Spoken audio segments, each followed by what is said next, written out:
1190 AM, NBC News, and the best in specialty programming. The views and opinions expressed on this program are not necessarily those of this station or Clear Channel Communications. Join the show now at 877-326-3255. That's 877-3-COFALL. This is the Dan Cofall Show. You know, we mentioned it before in the first hour. First of all, it's very, very nice to have you folks on board. So many shows are taking this week off. We are not. As a matter of fact, we are loading up the show with some of the best guests that we can find. Congressman Alan Grayson was on with us earlier today talking about the Trans-Pacific Partnership. We had Jim Juback on talking about, well, and just Jim Juback himself talking about everything that has to do with investments, and Jason Kelly talking about Fukushima and boots on ground. He has just left Tokyo to come over and join his family over here. Now, in this second hour, we've got Major General Paul Valley coming up in about 25 minutes. He and his friends have organized a group, just a little group of patriots, to keep an eye on the president, seeing as how the president seems to be getting just a bit off track with his policy and other things, and General Valley will be here to discuss it. Tomorrow we'll have Dr. Yaron Brook on with us. Dr. Brook is the head of the Ayn Rand Institute, and he will be guest hosting tomorrow on the show for 2 hours. You will love Dr. Brook, Yaron Brook. If you're an Ayn Rand disciple at all, you will truly enjoy him, and he has graciously agreed to come in and join us on the show tomorrow. But right now, we have a very, very good friend of mine, Gerald Celente. The one thing I love about Gerald is he could tell me we're having bacon and eggs for breakfast, and the way he would tell it to me would be more entertaining than the breakfast itself. Awesome. Gerald has been a good friend of this show for many, many years. He came on with us when we did our very first Tea Party event. He's just a tremendous guy. TrendsResearchInstitute. He's what do I want to call him? He's the number one trends researcher in the world. Just a guy that everybody goes to, and it's always such a pleasure having Gerald Celente on with Trends Forecaster, publisher of the TrendsJournal, business consultant, and author who makes predictions about the global financial market. Without further ado, let's see if we can go to Gerald Celente and bring him on. Hi, Gerald. How are you, buddy? Happy Thanksgiving to you, my friend. Happy Thanksgiving to you, Dan. That's very kind of you. Thank you. Well, it's always a real pleasure having you on. And obviously this is a slow week for a lot of talk shows. And we figured, well, what the heck? Let's just go see if we can grab a little market share with getting the best guests that we knew. And you were at the top of our list, my friend. Well, thank you. Well, thank you. And there you have it. All right, Gerald, let's get into this. We just had Alan Grayson on, Congressman Grayson, in the very first segment, talking about this Trans-Pacific Partnership. You've looked at the Trans-Pacific Partnership. What's your opinion of that bad boy? It's more of the same but worse. I mean, it's a sellout of America. This isn't globalization. It's multinationalization. It's a complete takeover. 4 words have killed capitalism. And I didn't make these words up, and everybody knows what 4 words they are. Too big to fail. You bet. The too bigs are in charge of everything. Oh, it's the holiday weekend. Oh, it's going to be Black Friday. Great. And where are you going to go? To Walmart? You're going to go to Target? Where are you going to go? You don't go to mom and pops anymore. They don't exist. When I was a kid, they had these quaint little things called stationery stores. Now there's Staples and Office Depot. Sure. How about hardware stores? Isn't that cute? And now, of course, there's Lowe's and Home Depot. So all this is another global agreement to make sure that the multinationals could take all that they can get whenever they want at whatever price they could get and turn basically the rest of the world into slave landia, because that's all it is. It's working at your job, and you're never going to go anywhere. If you're really a good boy or girl, maybe become a store manager someday. That's about the best you're going to get. And you're not going to make a living wage. So all this partnership it's a multinational partnership. It's NAFTA. It's the continuation of every other World Trade Organization agreement, but worse, because that's all it's becoming, worse. And we look at NAFTA for the last 20 years, we have had a massive increase in our trade deficit, and that massive increase in the trade deficit parallels the increase in our actual fiscal deficit. We have had a huge loss of the prime jobs, not necessarily a loss of total jobs, because there's always some low-wage service sector job to fill the gap. There's always a need for a waitress or a bartender, and I'm not denigrating that. It's a job. But unfortunately, these are the jobs that are left for the folks that used to be productive and creating value on assembly lines, manufacturing things, high value added jobs that have just disappeared. And this TPP will move what hasn't already gone to Mexico as quickly as it can to any countries left in Asia that still want to take on manufacturing things to ship to America. Exactly. What a riot. All of this talk now with Iran. How can we do business with Iran? But hey, I remember the Vietnam War. I was that age. And now what are we doing? Who's this agreement going to help? Oh, those Vietnamese, you remember them. If we didn't stop them over there, them falling dominoes would be hitting California before you know it. Oh, yeah. I'm a jazz fan. I listen to, a lot of old jazz. You should hear these songs about those dirty little Japs and Hitler. I mean, now, of course, they're our allies. Sure. It's only business, and that's all this is about. And the business of the world now is multinational business. Look, when I was a young guy, there were no hedge funds.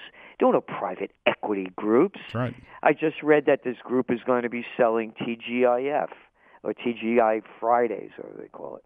And I'm looking how many employees they have, like 177,000. I mean, it's a takeover at every level. And who are the multinationals that are making all this money as we're moving into all these markets? It's the Coca-Colas, it's the Yum brands, it's this one, it's that one. And it's the manufacturers going to slave labor countries, getting their products produced there and selling them back here at a markup. iPhones, forget it. Come on, grow up. Ain't your phone. It's their phone, and they're bringing it back here, and they're selling it to you. And look at the people that are pushing for open immigration. It's the ones that are the greediest and have the most. It's the Zuckerberg, so Yep. he can get his H-1B visas. Yep. So doesn't have to pay people here with tech skills a living wage. That's right. It's the National Association of Manufacturers, the front for the multinationals. These people are lowlives, in my estimation. U.S. Chamber of Commerce. America. Add the U.S. Chamber of Commerce in there. You'd think, my God. I wouldn't think anything. I know who they are. Yeah, all you bet. they are shills for the multinationals, all of them, and most of Congress, 98% of it. They're being bought and paid for by somebody. Oh, don't say that. We never take any money. We're not going to call it bribes and payoffs. I got a better name. We'll call it campaign contributions. How's that, kiddies? We'll teach you that in high school, and you'll believe it. That's exactly right. And no companies are loyal to their home countries anymore. You would think that companies, we say, oh, those are American companies. They care about America. No, they don't. Those are Japanese companies. They care about Japan, and they really want Japan to succeed. No, they don't give a damn. These companies, and I don't, by the way, here the funny part is these are the rules that we set up. We shouldn't be surprised by it, but we shouldn't imply some fake loyalty that these companies have to maintaining a standard of life. The companies are loyal to themselves, to their profits, and to their shareholders, and I don't begrudge them that. But I do. And let me tell you why I do. Because the SOBs don't pay any taxes. They beat them in every way they can. But whose fault is that? Skimming off the system in every possible way. Whose fault is that, though, Gerald? The politicians. You bet. It's called people, again, the little boys and girls like to call them Democrats and Republicans. How about Bloods and Crips? How about Bananas and Gambinos? It's another mafia. They're robbing this country inside out.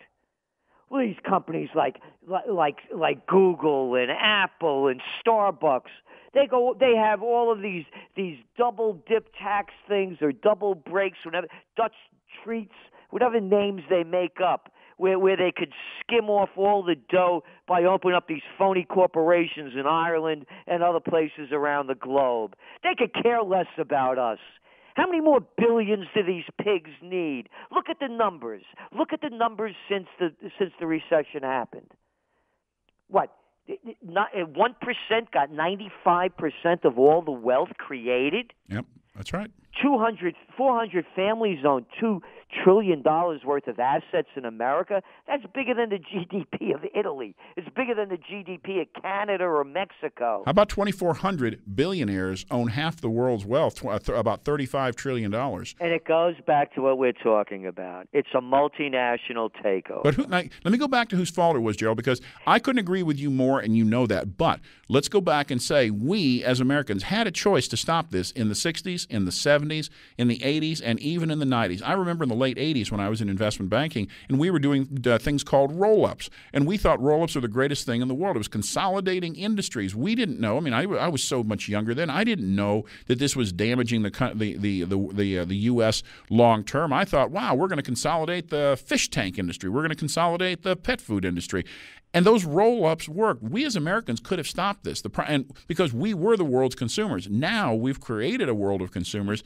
I don't know how America puts the kibosh on these companies. You can say, well, you can't do business here or we're going to tax the heck out of you.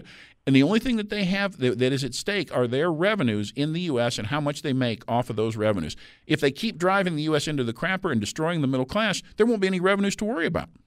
And exactly. And then you look at the numbers again. The people have lost their wages and assets have declined 8.3% since 2007. Isn't that amazing? Yeah. In just 5 years, it hasn't increased, it has decreased, and yet we have an administration that's telling us how much better off we are today. Again, one line group after another. Look at the guy that made it all happen, Slick Willie Clinton. Yep. I'll never forget the debate, and I'm sure you remember it too, with Ross Perot and Al Gore. Oh yeah. How he's going to create all these wonderful jobs, and how his standard of living would increase. So again, this Asian agreement is just more of the same but worse. And you say, what can we, the people, do? The people are complacent. They want, I tell the story. I came back from Germany, and Berlin, rather. I'd never been there before, and I've been a lot of places. And I looked at Berlin. I was back in April of 2012, and I landed there on April 17th. By 2:30 in the afternoon, I'm saying to myself, these are the Germans. You look at Berlin, and to me, it was grander than Paris before it was bombed out. What took thousands of years to build was destroyed. Sure. You see old buildings and you see all new ones. One old building, all new ones. Everything bombed out. And I'm saying these are the Germans. In the 1930s, they had to be at the height of Western civilization, culturally, scientifically, philosophically. These are the Germans, highly educated. How can they let a two-bit freak like Hitler destroy their country? This is what's going through my mind. And then I'm thinking, I'm Italian descent, same thing. I mean, not for nothing, Puccini, Rossini, Michelangelo, Da Vinci, on and on. Yeah, not for nothing. Yeah, and how could they let a cartoon character like Mussolini destroy their country? Yeah. Well, here we are, ladies and gentlemen. Step right up. You got them. Just put out their photos in front of you so you could get a good laugh. McConnell, Pelosi, Lindsey Graham, John Boehner.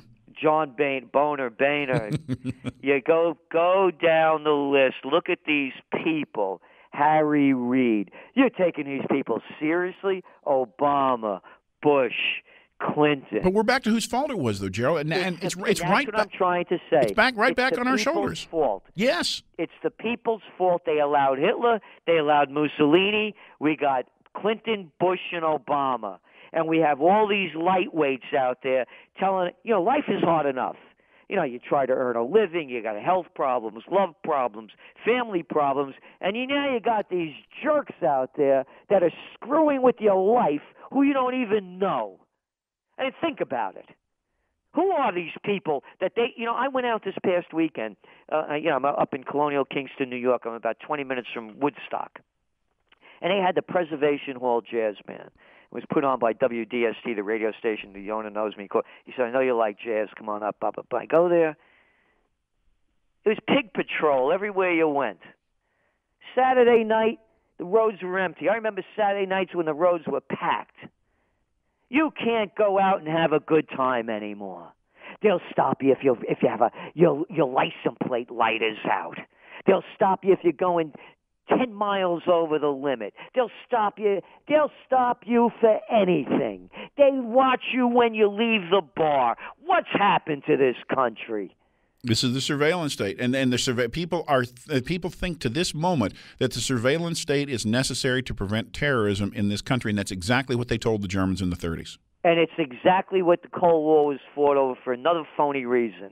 And all it is the military and cyber-industrial complex taking over the country. There's no fun left. You can't go out and have a good time anymore. No, there's a lot of truth in that, Gerald. Gerald. The alcohol rate even more, so they can make more money ripping you off. Well, don't forget the legalized pot that's coming down the line. Then that'll keep people at home because they'll say, well, gee whiz, I don't have to go out and drink and drive. I can go get some pot at the corner store. Everything's fine. Oh, yeah, whoopee-doo. Yeah, so what? You get high at home. Yep. You can't go out listen to music. You can't go out and meet with your friends. You can't go out and do anything. You're going out, you want to have a nice, I can't have another glass of wine. I'm an adult. I'm not a kid. I know how to handle myself. I was a crazy kid at one time. Guess what? How many drone strikes, how many soldiers' legs and arms and minds have been blown out in phony wars. But don't have another drink. No, it's all a bunch of, it's a takeover, man. And that's all it is. And you said, what causes it to happen? It's people's complacency. Still complacent, Gerald. So what do the folks do that get the message, but they are convinced that their one lone little vote doesn't mean anything? What do you tell them to do, Gerald? You tell them to stand up, speak out, and take a stand and get involved Damn at right. any level you can. You talk about the multinationals. You won't catch me in one of those stores. Rarely, I should say. Rarely. I won't go to a Walmart. I stay out of these places. And I try to buy as much local as I can. I want to eat good food. I want to know the source. If everybody boycotted the chains would break. Look, Dan, you're an investment specialist. You are a financial guy, and you know how thin their margins are and how they operate. Once they start losing dough, man, they unravel really quickly. Oh, you bet. You betcha. And they changed. People only knew that. And they changed their policies almost instantly. Just the threat of certain, I don't want to use the word boycotts, but that type of situation, just the threat of that, if it's credible. I mean, look at the millions that Al Sharpton has made. Look at the millions that Jesse Jackson has made just on the threat of boycotting companies. Yeah. I mean, that's it. Look at the race baiters of the world. There's an example of how to make a lot of money and influence corporations without doing anything. They just picked another guy to, I'm tired of this race issue, by the way. If we were a racist nation, we would not have a black president. That's is there racism in America? Of course there is. Is there anti-Semitism? Yes, there is. Anti-Italian, anti-this? Yes, there is. If we were a racist nation, fact, period, paragraph, we would not have a black president. And just so anybody's adding it up, I think that the new head of the Homeland Security Department is black. The new guy they're just picking for FHA, he's black. The woman that's head of the National Security Council, Susan Rice, she's black. And nobody cares. Our Attorney General, nobody cares. Black. Where are all the Italians? I got an issue. I got an issue. You want to talk about race baiting? Where are the Italians? How come we're not there? I'm with you, brother. And when we talk to people in this audience, when we have listener appreciation nights and we have meetings and get-togethers and folks call me before and after the show, here's what I say to them. I say, find a way to multiply your voice. One voice is important. You've got to find your voice first. You have to become informed on the topics, and you have to be smart about the facts. But then you've got to find a way to reach more than just your voice reaching out into the wilderness. Find a way to talk to your friends, your family, your neighbors, your coworkers. Engage in conversations. Understand the issues. Understand what the points are and make your point. You don't have to agree with you, Gerald, or me, Dan, or anybody else. Make your point. Be engaged. And Americans right now are not engaged. And the further we go down this path of, I'm on a rant when it comes to the legalization of pot. How terrible I think that is for the country. Just let the country continue to progress and detach the individual more from the government, and then let the government become this monolithic entity, which it already is. That's what they want. They don't want people to take control of their own lives and to engage in conversation. I do want them to engage in conversation, and dear God, so do you. Exactly. And again, support your locals. Buy as much local as you can. We have Boyce Dairy over here. I like half and half of my coffee. This stuff goes bad often because it's not ultra-pasteurized and this and that. Sure. So I end up throwing a little bit away, but I support the local dairy. Rather than getting this stuff that lasts, in your refrigerator for 3 years. You know? Nothing wrong with that product, Nothing right? wrong with that. There's no scientific evidence, you know. Hey. So what I'm saying is you could also do it by your deeds. Yep. Everything I try to buy, I buy local. I don't eat corporate food. I don't go into corporate establishments to eat. I try to do as much as I can locally. So you spend a couple of bucks more, big deal. Yeah, you're right. Hey, I got 2 more questions. I think I can wedge in 2 more minutes. Let's do the first one. John Connolly. I heard John Connolly told you something about the JFK assassination and America's future. I'd like to know what it was. Well, it's a long story, but to shorten it real quick, as we're walking back into the Anatole Hotel after going out to the book depository, I have a photograph, me, him, and his wife out in front of it, and it's his first time back since the assassination. He looked at me and he said he wanted to meet me because I wrote Trend Tracking in 1989, and this is 1992, right. October 25th, and I predicted a new third party and mentioned Ross Perot as the kind of maverick. So we're walking back into the Anatole, and Connolly looks at me and said, I read your book. He says, a fine piece of work. And he said, I know your heart's in the right place. He said, you don't have a clue what's going on in government, and neither do the American people, because if they did, there'd be a revolution in this country. And that was 1992. That was a time when, there was still prosperity was around the corner. There was a time when you went to college and you thought you'd get a job when you graduated. That was a time when the Cold War had ended. We were on the cusp of the beginning of the digital revolution. And now look at it. I have friends and associates that mock me every time I talk about 100-year plans and 50-year plans as if, that's impossible. We're just at the tail end of a 100-year plan and the tail end of a 50-year plan, and it's virtually on autopilot right now. My last question, which I don't get a chance to ask you too often, what's your latest on MF Global? Oh, I got about 96% of the money back. No, congratulations, but he's still not in prison. Is any of them? Are any of them? Your name has to be like Sanjab Karim or something like that. You got to be an Indian or somebody, one of these guys, low-level guys that they'll give 2.5 years for, Well, I'm glad you got your money back. What a fiasco that was. No Jamie Dimons go. No Lloyd Blanc fines. What did MF? What did J.P. Morgan just pay? Was it how many billion? 13 billion. 13 billion. It was a misdeed, I tell you.